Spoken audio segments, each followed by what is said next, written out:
అయితే దింకు అపరాధ పడతాను నేను.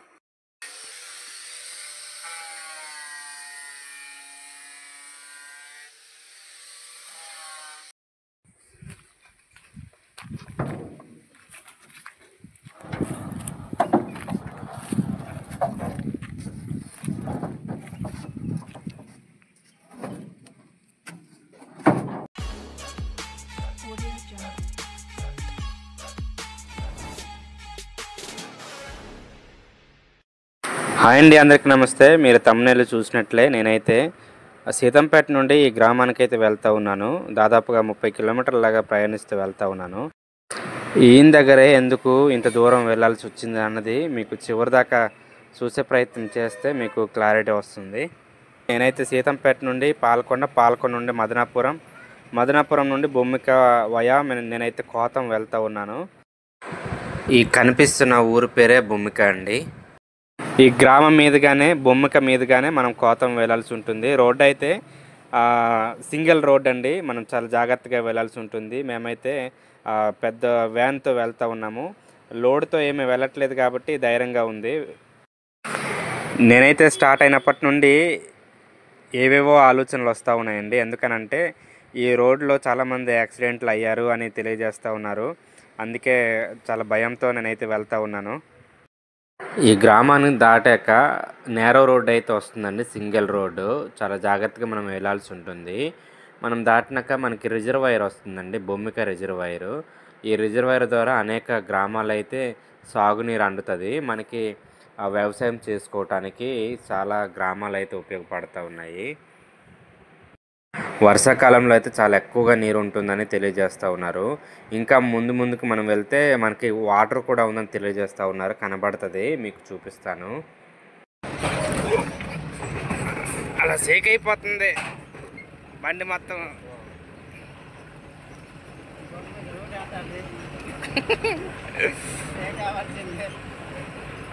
మేమైతే కొంచెం దగ్గరకు వచ్చాము.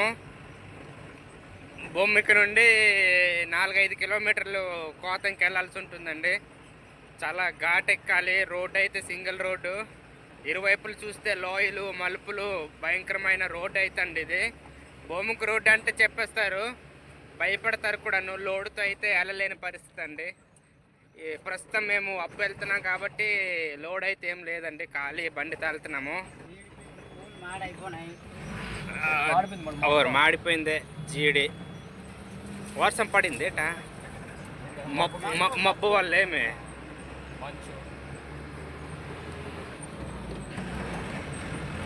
ఈ బొమ్మిక రిజర్వాయర్ అండి, మీకు కనబడుతుంది కదా, ఇది బొమ్మిక రిజర్వాయర్. ఇలాగ ఉంటుంది రోడ్డు. అదే ఇక్కడ స్టార్ట్ అయింది ఘాటే. ఇక్కడ నుండి బొమ్మిక రోడ్డు అంటే హడల్, అందరూ భయపడతారు. అలాంటి రోడ్డు ఇది.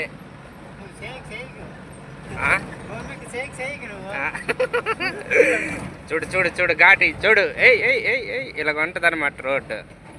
మేమేమో కోతం వెళ్తున్నామండి. మదనాపురం నుండి బొమ్మిక నుండి కోతం. ఇలాగ ఉంటుంది మొత్తం. వీడియో షేక్ అయిపోతుంది.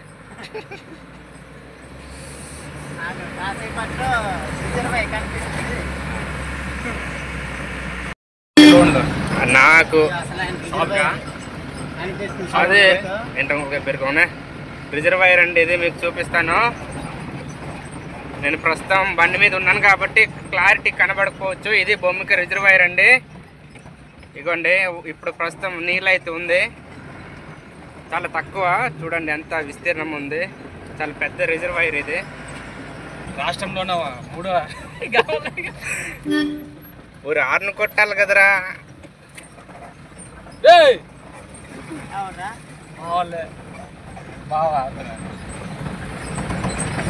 అవుడు అరుస్తాడు కాంత కృష్ణ పెదవంకరా ఊళ్ళకే తెలిస్తే గానీ డ్రైవర్ అరిసినట్టు ఉంటుంది. ఇది బాగా కాసాయి కనబడుతుందిలే, చెప్తాను. ఇది గజిల్ రోడ్ అండి. కడిగండి డైరెక్ట్గా వెళ్ళిపోద్ది ఇది. ఈ రోడ్డు ఇది కడగండి రోడ్డు. ఇటు వచ్చేసి మనం పైకి వెళ్ళాలి. ఇంకా ఇది కోతం రోడ్ అండి. కోతం నుండి ఎక్కడనంటే సంబం వెళ్ళిపోద్ది. సంబము, కుసుమ్ సెంటర్, సీతంపేట ఈ రోడ్ వెళ్ళిపోద్ది.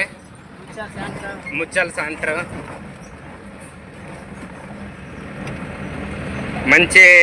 మాకు మంచి డ్రైవర్ దొరికారు. మంచి స్కిల్ఫుల్ డ్రైవర్ అండి.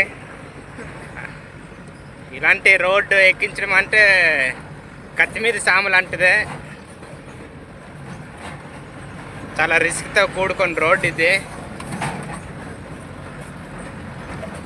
గోముఖ రోడ్ అంటే ఎవరైనా చెప్తారు.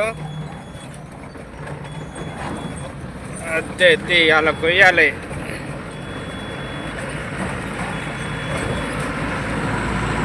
చూడండి కింద కనబడుతుంది, అది వాటర్ అన్నమాట.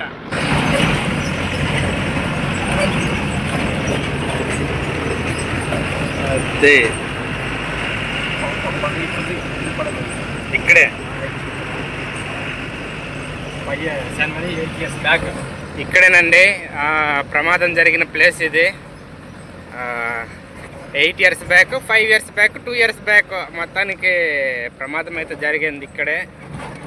చాలా మలుపులతో కూడిన రోడ్డు, భయంకరమైన రోడ్డు అయితే ఇందా గోముఖ రోడ్డు. అసలు చూడండి, ఇది సింగిల్ రోడ్ అండి, ఇది డబుల్ రోడ్ కాదు.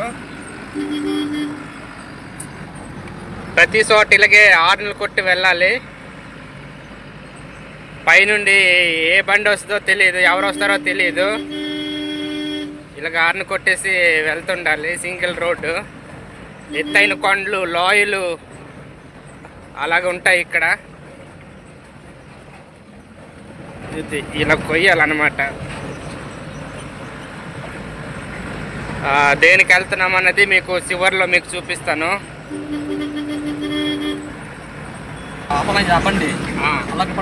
చూడండి, ఇక్కడ కూడా ఉపాధి పనులు చేస్తారు మా వాళ్ళు.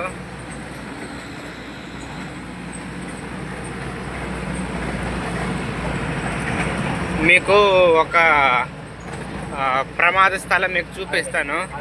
ఇదేనా? ఏ పైన ఉండే? వచ్చింది బండి లారీ. అవునా? ఇక్కడ పడింది. అలా తవ్వి సార్ తినకుని తీసారు బండి. అయితే పైనుండి రోడ్ ఇలాగ వెళ్తుందండి, ఇలాగ వెళ్తుంది. మొత్తానికి టవర్ తీసుకెళ్ళిన లోడు అలా పడిపోయిందట. ఇక్కడ ఇలా తవ్వేసి అప్పుడు బండి తీశారు. మొన్న టవర్ మొన్న ఏ బండి వస్తుందా?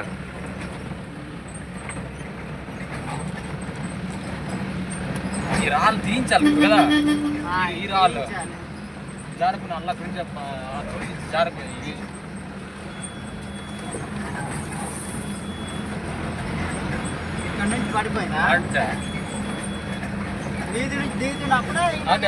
ఇలా ఎక్కుతున్నప్పుడే చీన అడ్డామునా అప్పు బాగా ఇక్కడ అయి ఉంటది. ఇదే ఇక్కడ నుంచి లేదు గురు, ఇది ఎక్కడి నుంచే.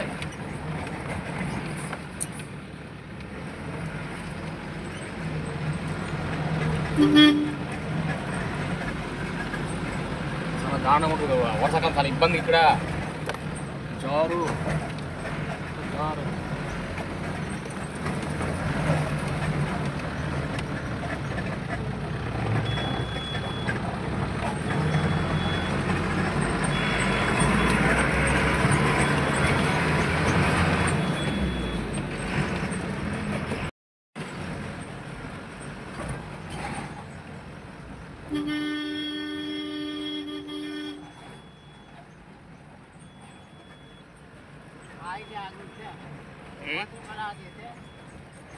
ఆయిల్ లేదా?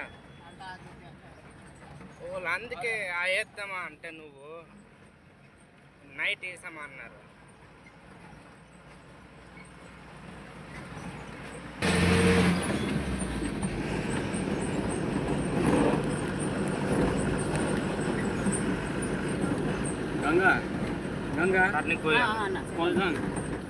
ఎట్టకేలకు ఒయ్యాలగూడ గ్రామానికి అయితే చేరుకున్నామండి. నిజంగా మేము ప్రయాణిస్తున్నప్పుడల్లా కొన్ని అనుభవాలు అయితే మీతో పంచుకున్నాము, మాట్లాడాము. మీరు వినే ఉంటారు. అలాంటి భయంకరమైన రోడ్డు గుండా మేమైతే రావడం జరిగింది. ఈ ఊరు పేరు ఉయ్యాలగూడ అండి. మేము ఎందుకు ఇక్కడికి వచ్చామనంటే మాకు క్లినిక్ సంబంధించింది బెంచీలు అయితే ఇచ్చామండి. కార్పెంటర్ ఆయనకి ఇచ్చాము. అంటే మా క్యాస్ట్ ఆయనే, మా ట్రైబల్ ఆయనేనండి. చాలా చక్కగా ఆయన అయితే బెంచీలు చేస్తారు. నెక్స్ట్ అన్ని రకాల ఇంట్లో ఫర్నిచర్స్ అన్నీ చేస్తారండి. సో మనకైతే తక్కువ రేటుకి అయితే ఆయన చేశారండి. మన వాళ్ళే కాబట్టి అని చెప్పేసి ఆయన వచ్చేసి మాకు తక్కువకి చేశారు. కాబట్టి అంత దూరం నుండి అయితే మేము రావడం జరిగింది. ఈ సెట్ ఏంటో అనుకుంటున్నారా? జిలక్కల్ సెట్ అండి అది. మీకు అందుకే చూపిస్తూ ఉన్నాను. జిలక్కల్ సెట్ ఈ విధంగా ఉంటుంది. ఇదే సీజన్ అండి, జిలక్కలు అయితే తీస్తారు. ఇది లేత చెట్టు, ఇంకా ఇది అవ్వలేదు, కొయ్యలేదు కూడా.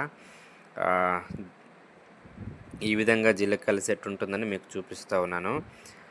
మొత్తానికి మేమైతే వచ్చేసాము కానీ మా దురదృష్టం ఏంటంటే కార్పెంటర్ వచ్చేసి మేకల కాపు అని చెప్పేసి తోలుకెళ్ళిపోయారట కొండకి. ఆయన ఫోన్ చేసాము, ఏమాత్రము రెస్పాండ్ అవ్వలేదు, ఆమె కాల్ అవ్వలేదు.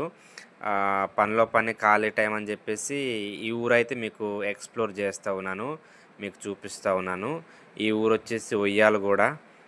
ఇక్కడైతే పెద్ద చర్చ్ అయితే ఉందండి. ఆ ఊర్లో కూడా పెద్దగా పూరిలు ఏం లేవు, రేకిళ్ళు ఉన్నాయి, అలాగే స్లాబ్ ఇళ్ళు అయితే ఉన్నాయి. చాలా బాగుంది. వాటర్ ఫెసిలిటీ కూడా ఉందండి. ఇక్కడ ట్యాంక్ అయితే ఉంది. నాకు తెలిసి ఇంటింటికి కొలాయి ఉంటుంది. నెక్స్ట్ మేకలు,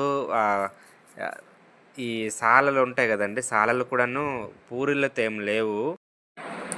ఇది చూడండి, మా ట్రైబల్స్లో పోయి ఈ విధంగా మేమైతే బయట పెట్టుకుంటాం. ఎట్టకేలకు కార్పెంటర్ షాప్కి అయితే మేము రావడం జరిగిందండి. మేము దేనికి వచ్చామని అంటే బెంచీలు తీసుకెళ్ళడానికి మేమైతే వచ్చామండి. ఇది చూస్తున్నారు కదండి, మొత్తం 10 బెంచీలు అయితే ఆర్డర్ పెట్టానండి. మ్యాక్సిమం 1 మంత్ దాటిపోయింది కాబట్టి వచ్చి తీసుకెళ్ళిపోండి అని మాకు కాల్ చేశారు. సో వెంటనే వచ్చాము. 9 పాలిషింగ్ చేశారు, ఇంకొకటి పాలిషింగ్ చేయలేదు. సో అన్నయ్య వెంటనే ఆ పాలిషింగ్ చేశారు.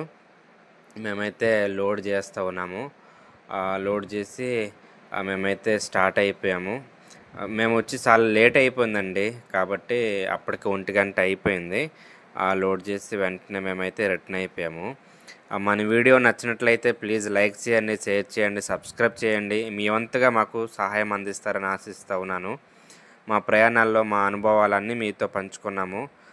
మా ట్రైబల్స్ లైఫ్ ఇట్లా ఉంటాయండి, మా కష్టాలు నిజంగా కొండల్లో, ఇలాగ అడవుల్లో ఈ విధంగా అయితే ఉంటాయి. కాబట్టి మా ఛానల్ని సపోర్ట్ చేయండి, మరింతగా మీరు ఆదరిస్తారని ఆశిస్తూ మీ Seethampeta Manyam vlogs Paparao. Thank you for watching.